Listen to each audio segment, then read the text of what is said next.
Salut tout le monde et bienvenue pour ce 7ème épisode de YouTubeur de la semaine. J'espère que vous avez passé de bonnes fêtes et je vous souhaite bonne année. Donc comme d'habitude, vous pouvez tenter votre chance si vous êtes actif et que vous faites partie du forum Entraide Vidéaste. Si cette condition est respectée, vous pourrez me proposer votre vidéo, une ou plusieurs fois, il n'y a pas de limite. Les liens sont tous dans la description de la vidéo.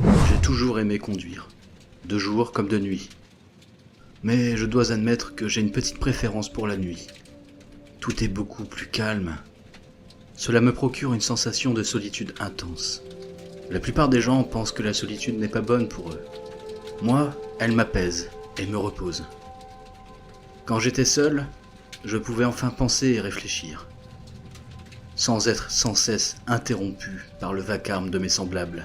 Pour cette 7ème semaine de mise en avant, j'ai décidé de parler de la vidéo que m'a proposé le raconteur. Il s'agit d'une histoire horrifique mettant le spectateur dans la peau d'un personnage poursuivi par un parasite qui peut prendre possession de n'importe quel être humain. Flippant, non? Personnellement, j'irais pas passer une nuit dans un motel dans ces conditions, surtout si je suis seul. Dans cette vidéo du raconteur, je trouve qu'il y a du bon et des choses qui pourraient être améliorées, et dont je parlerai juste après. Premièrement, parlons de ce qui est bien, voire très bien. Ce que j'ai trouvé vraiment sympa, c'est que tu aies pris le temps de caster plusieurs voix afin d'en avoir une pour chaque personnage de ton histoire. C'est quelque chose de super important quand on sait que dès qu'il y a plusieurs acteurs qui interagissent, ben ça aide à ce que la personne qui écoute l'histoire s'immerge complètement dedans. Deuxièmement, autre chose que j'ai trouvé super mais qu'il a fallu que je déduise en allant lire la section à propos de ta chaîne, c'est que l'histoire que tu as proposée, eh bien... il est fortement probable que peut-être c'est toi qui l'as écrite. Nom d'un chien! Quand tu écris une histoire, au même titre que tu crédites un auteur si ça ne vient pas de toi, eh bien crédite-toi au générique, dans la description, fais savoir que ça vient de toi, surtout quand tu arrives à rendre une histoire intéressante.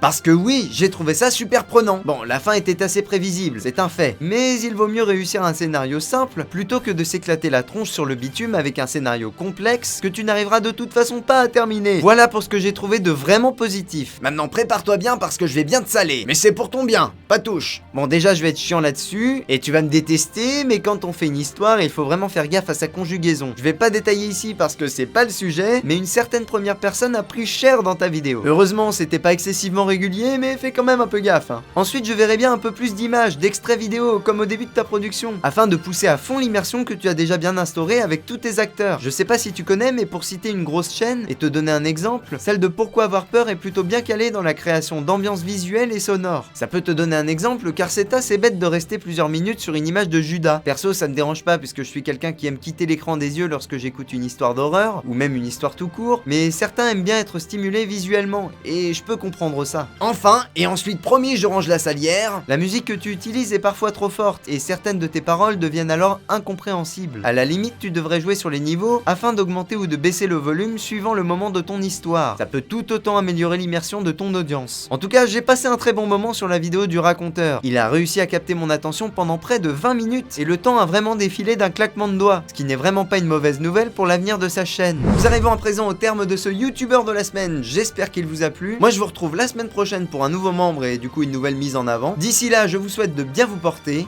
et à la prochaine. Bye bye.